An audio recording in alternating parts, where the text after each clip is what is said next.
Okay, here we go. Another day. Wow. So I think we're about 18 hours in. What's up, everybody? It's Morgan Crosbie. I just wanted to do another quick update. We're going to be pulling this out because they've got a working shop here. They want to use this area up. We're going to bring it over to the other area that we've been working on already, though. Just not that it's magically become better, but it just, to me, in my opinion, looks like it's got even more of a shine on it. I'm trying to find my favorite angle on the vehicle, and there's a couple that stand out for me. Right here on the vehicle, looking down, is one of my favorite angles. Looking at this area of the vehicle, just with the Stingray logo, I thought it was going to be too big, but it does do a good job at holding up this area. This is the largest panel on the vehicle, and there is a big area where there's just nothing, so I think the Stingray is a very tasteful add. My favorite angle that I have found so far is right here. If you look on the fender and how this line goes all the way down and then back up the rear end, that to me is just an unbelievable line. Now, I haven't also touched upon any of the aero or the design of this vehicle, and so I wanted to note one thing in particular. This area right here on the vehicle is actually one of the most engineered areas on the entire vehicle.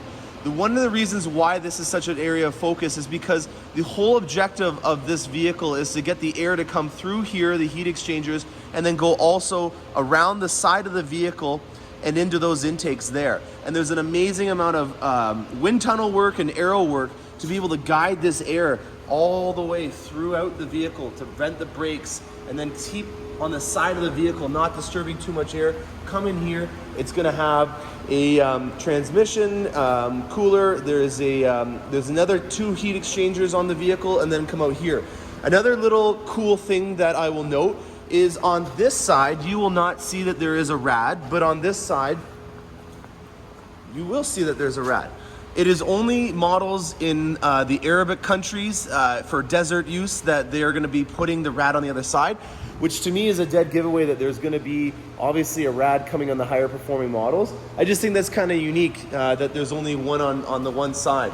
So I'm going to pull this out now, and we're going to go over to the other side, and what I want to do is go through setting up the interior. I haven't done any of the presets in this vehicle yet, and so I thought that that would be a good idea while we're waiting for the paint to dry.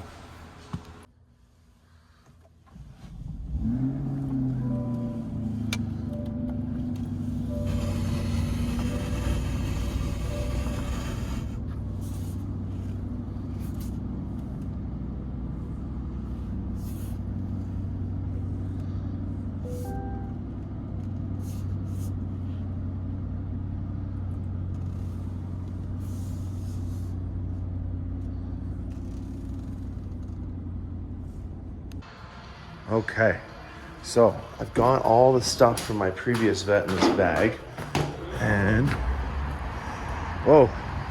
So this is outside. It's not the best weather right now. It's overcast. We'll go inside if it starts to rain. But just from being inside the paint shop and seeing it under those high intensity lights to now being outside, this color is totally different. That is unreal. Wow. So that's exactly why I wanted this color. It's a very subtle color. It also changes under different lights. On my previous vet, I had Watkins Glen Gray, and it was kind of the same nature where depending on the weather, if it was a really sunny day, the flake in the vehicle really would change quite a bit and change almost the character and style of the vehicle. There's some certain areas where you can really see a huge difference in the color just on this curve here. I don't have a really amazing camera. It's just an iPhone, but hopefully you guys can pick up on that, and I'll also have some pictures of it on my Instagram page. So without further ado, let's go inside the vehicle. Be very careful with my sills here, and we'll see what we've got inside of here. So I want to go through the vehicle inside and out and how I'm going to set it up. This is going to be my daily driver. And I also want to go through some helpful tips. Just before we get into the fun stuff, let's do some housekeeping.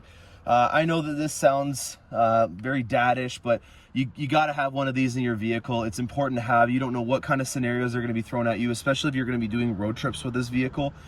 this is why I got it. I got it to have great experiences, but you got to make sure you're prepared for the bad ones if they come at you. So that is something that I would always suggest. Phone cables are also a good thing to have, but on this vehicle, we have a wireless charging pad. There is a lot of talk of the capability for Android Auto and Apple CarPlay to go wireless. On this vehicle, there is the capability of doing that.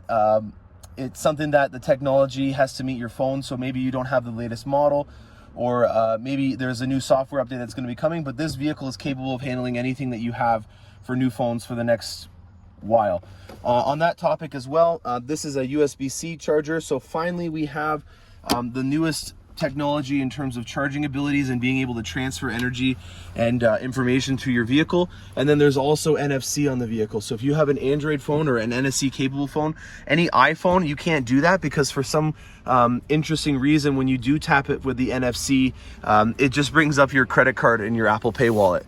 So if you don't know what NFC is, it's near field communication. And what that means is that if you were getting into this vehicle and you wanted to integrate your phone into the vehicle, how you're going to do that is just by simply tapping on the top here, and your phone is immediately integrated with Bluetooth, and then Android Auto will also be there if you have it already installed on your phone. So that's a very convenient, futuristic kind of way of being able to get your phone all paired up. No longer a cumbersome way of being able to do it in there. So starting up the vehicle, when I was in a Capture Test Fleet vehicle back in January, one of the first things that I noticed that I was really impressed by was the quality of just the sorry about that, guys, you couldn't see what I was talking about, was the quality of the start-stop button. There's just a lot of nice texture in it. It feels like it's made out of a nice material.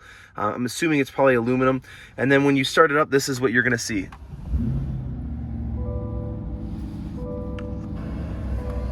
Right now, the radio is always going to be going to a default station just because this vehicle hasn't been set up yet. So what we're going to do right now is take it out of the demo mode. This vehicle has been purchased, so no longer now when I get into the vehicle is it going to go to default. If I paired up my phone to Bluetooth, if I preset some radio stations inside of here, sorry about that, guys, again, I wasn't covering the whole screen.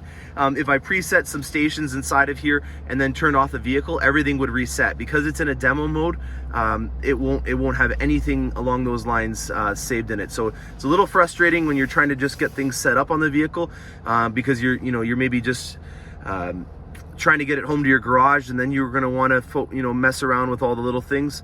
So keep that in mind, that don't start putting in all of your settings and anything until you sit down and you have the time to do it properly, because there's a lot of things that we can customize on this vehicle. So there is an SD card slot on this vehicle. That's going to be for your PDR recorder. Your suggestions from General Motors are to have a 16 gig and above.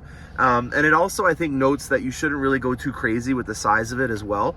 There are specifics, types that General Motors say are better to use than other ones. I don't know the exact ones, but I know that it's in the owner's manual. I remember reading it and highlighting it. So that would be something that if you got my copy of the owner's manual that I've highlighted everything for you on, you'll see what I'm talking about. So this is the new Global B platform, and on the CT5, which is the only other vehicle that has this right now, I was able to notice right away that the response time on this screen was a lot faster. The amount of processing power that this vehicle has is tenfold above the other one. I don't know the exact amount off the top of my head, but the Corvette and the CT5, which have the Global B platform, have the computing power to handle a lot more calculations. And then also from a theft perspective, there's a lot more encrypted stuff that's going to make it so that if there was anyone that was trying to compromise your key or break into the vehicle, that they're going to have a lot more difficult time. And I'm pretty sure that General Motors also does a open competition every year where they allow people to try to hack their vehicle. So that's just some cool things on the technology side. What we're going to go through now are some things that would be new to you if you haven't been in a new GM product, and then also new to the Global B platform. One of the coolest new pieces that you'll see on our vehicles is this user's profile. And what this is a way for you to be able to create a profile that will be presetting everything that you have in your vehicle fleet. So if you have a Cadillac vehicle, you're entitled to get a Cadillac when you come in for service. We don't have Corvettes laying around for you when you bring in your Corvette for service. I wish, but when you do get your vehicle and you have this new user system on it, what you're gonna have is the ability to create a profile. So we're gonna put Morgan in here and choose your favorite photo. You know what? I don't really know. Let's just go with the base one for right now. Actually, you know what? Let's go for some trees. This one that I started up with is vehicle key 1. And now my email address, if you guys don't already know it, if you're sending me an email for an inquiry on a vehicle, this is how you're going to be able to get in touch with me the best way.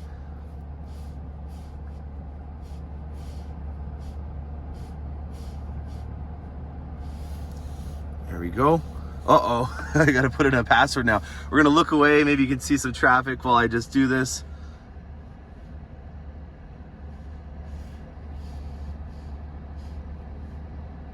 Sorry about that, guys. I forgot that you have to do the password.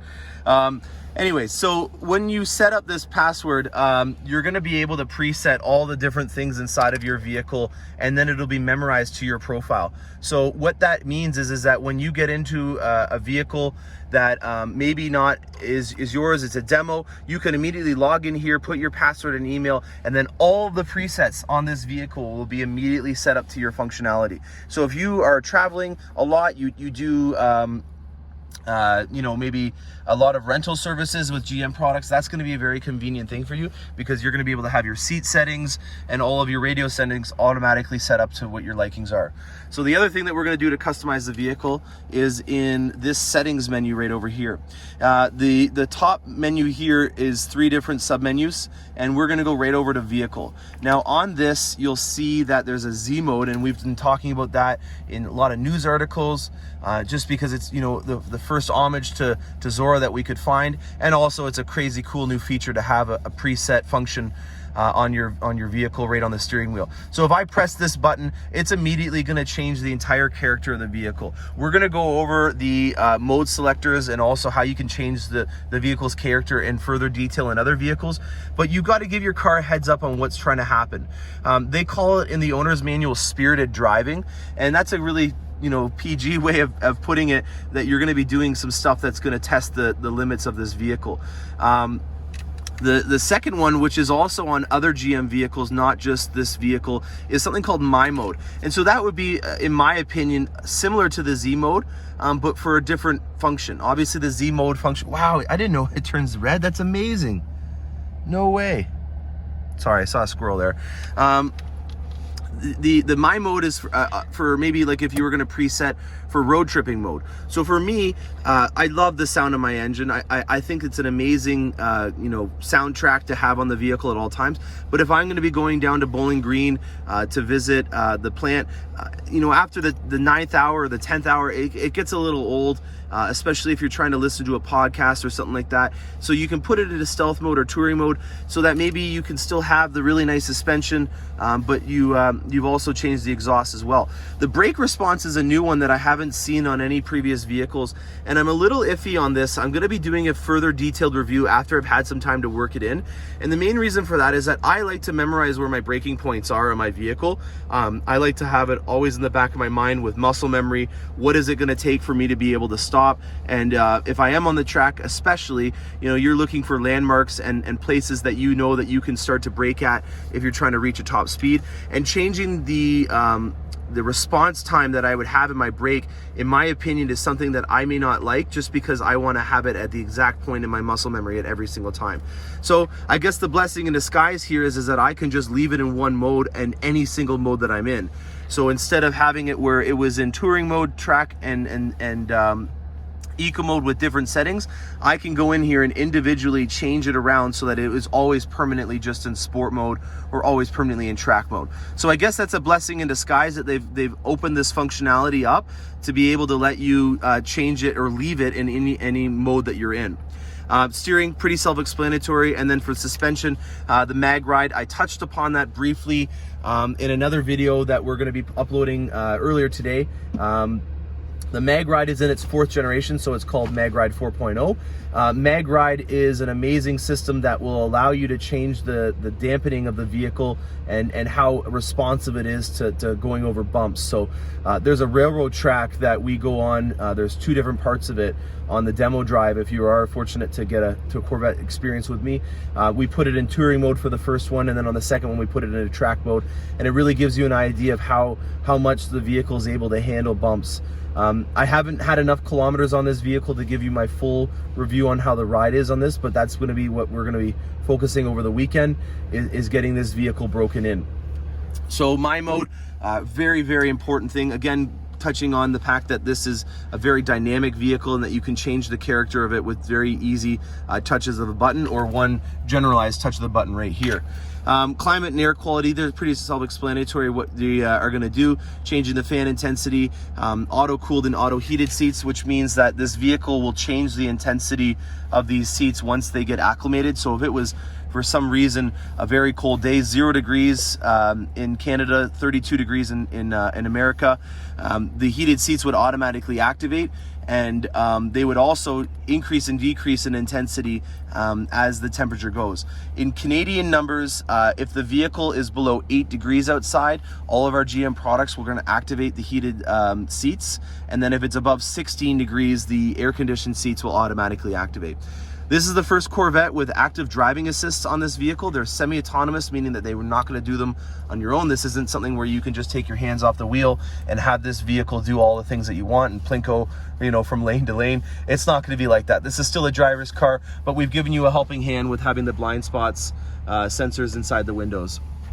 Rear cross traffic alert, that is a radar system that goes out on the rear quarter panel of the vehicle on a 45-degree angle, and it goes out to be about 60 feet. So it's quite aggressive. When you have the vehicle in reverse and you're backing up, you'll see a red caution symbol and an auditory alert to let you know that there is somebody that's coming in that direction. It's an amazing feature to have. I'm very excited to see that on this vehicle, because let's say, for example, that I was backing this vehicle up and that there was someone coming behind that Chevy Bolt. Once I started backing up, or maybe there was someone that was pulling into this lot off of Wonderland Road here, the vehicle would immediately pick that up for me and help me out. There's a lot of things that you're always trying to be aware of spatially on this vehicle, and to have an extra helping hand to assist you, not to replace you from doing it yourself, is a very, very nice thing to have on the vehicle. Going down this, we have collision and detection systems, or we just did that, sorry, the lighting system. So how long do you want your lights to stay on for at the end of the day when you get out of the vehicle? We have passive entry and exit, which we're going to get into next. When we get out of the vehicle though, how do you want those beautiful headlights to stay on for? The power door locks are another thing that is very convenient to have. I personally like to always have the little chirp to let me know that I've locked my vehicle. There's a nice little description on these items that you can customize to give you an idea of what's going on. When you leave this vehicle after 10 seconds of the last door closing on it, the vehicle will lock up all on its own and give you a little satisfying chirp in this mode to let you know that it's been locked up. That to me is a very helpful piece to have, just so that you're not always having to fumble around for your key. It just kind of stays in your pocket from the entry point to the time that you leave the vehicle. If you are going to be putting this on, this is a very important thing to leave on, unless you are comfortable enough to have your keys left inside the vehicle. If you leave your keys inside the vehicle, this is what's going to happen. You're going to open up the vehicle, pretend like you're leaving, and when you close it up, that triple honk is the only time that this vehicle will make that noise. And the reason why we do that is to let you know that, hey, you left your keys inside the vehicle. There's not a lot of explanation on why that would be an important thing to have. The next thing that we're going to go through is Teen Driver. Teen Driver is something that may bring up some trust issues in your family, but for obvious reasons, there's not a lot of people that maybe you would be letting in your vehicle. And if that was the case and you did let someone in the vehicle, you have the ability to have it so that it can record what is going on with that vehicle when you did it, and you can also save it so that a certain PIN number is saved to a key. So maybe you have your key that you always use, and you have a loved one that you want to give the opportunity to drive your vehicle. That's going to be something that you can give them your second key that has the recording device on it. So it's not always just recording your stuff. And then valet mode, pretty self-explanatory as well. Is if you're giving it away to somebody and you don't want them to be, using the full potential of your vehicle and also being able to access your glove compartment, the valet mode is going to be helpful for that. The seats, these are the GT2 seats. On the side here, you'll see there is a lot of different buttons that we have. Your bolsters are right here. So I have the ability to have this lumbar support increase and decrease. This right here, when I press up and down on that, that's adjusting how much this is gonna hug me. So how tight do I want this thing to be going on the sides of me? And then this here is for forward and back, up and down. One new thing that is on this vehicle that wasn't on the last one is when you do go all the way back, it pushes it forward just a little tad after you've gone all the way back. I didn't see that on the last one. I believe that it's 8 or 9 degrees more that the seats will recline over the old one. And I have seen some videos online already where a tall individual has got into the vehicle with ease. So in terms of height, I definitely feel at least another inch. I'm 6'1". Yeah, I feel like there's a lot more shoulder room and head room in this vehicle over the last one. Feet wise, it's gonna take me some time. I really wanna get some use into this vehicle before I start giving you my full review on it. And that's what we're gonna be doing over the weekend. So I'm gonna start going through the systems on the steering wheel now.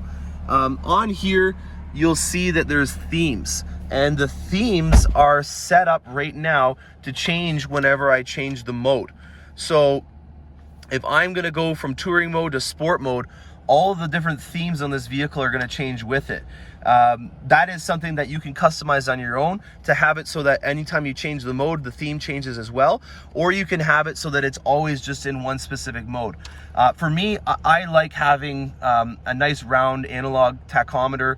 I'm not too much of a fan of, on a daily driving experience, having a straight tachometer across the top. This is for track reasons, and so you can see that there's more information that's taken priority for track purposes, like your oil pressure, your tran temp, and then you know, a DIC over here just for little things like media, which you can customize as well.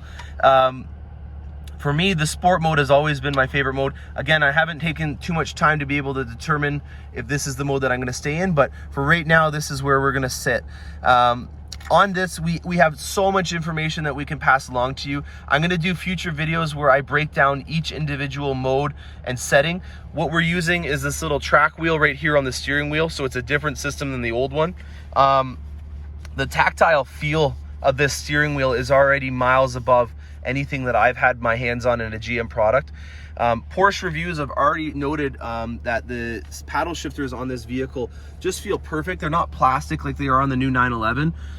That to me is a very important thing, that your hands are touching a real product and that they feel like they were done to be functional. So you'll see where my hand is gripping. This is the natural way that I would want to touch the paddle shifter, and there's a very nice little lip on the very edge of this paddle shifter that kind of just perfectly sits and rests my hand in it, and you have a very satisfying pull on the I believe these are magnesium paddle shifters. Heated steering wheels right here. You have your voice controls for auditory commands or answering a phone call. This is to hang up phone calls and to also mute. So if you had the volume up and you wanted to pause it because someone was complimenting your car, you can just quickly press this. It'll pause the volume where it was. You press it one more time and it resumes it back where you were. So that's a lot easier than fiddling around, touching your beautiful screen up to pause the song. These feel very nice as well. They're not as round and big as the old ones were on the C7. They've done a good job at kind of chiseling them off and having a nice sharper edge on the end of the edge of them. Over here is to change the favorites, and then you have your cruise control on this side. Your turning column also has your lights on it. You'll see that it has an auto mode. That is where you're just gonna leave it 90% of the time. There really is no reason to be changing that around. It's gonna do it all through this optical sensor on the top up here. And that is, you know, gonna be functional for if you're going into a tunnel, as well as if you're, you know, going into a darker area now. It's just gonna automatically turn the headlights on and off. Wow, this video is already 20 minutes long. I'm gonna cut this up and maybe put it into another one, but I hope that you've liked my initial first impressions. This is actually the first time that I've sat in this vehicle and gone through it. So I hope you guys enjoyed that video, and I'm going to be sending more when I have some more time inside the vehicle. Happy motoring.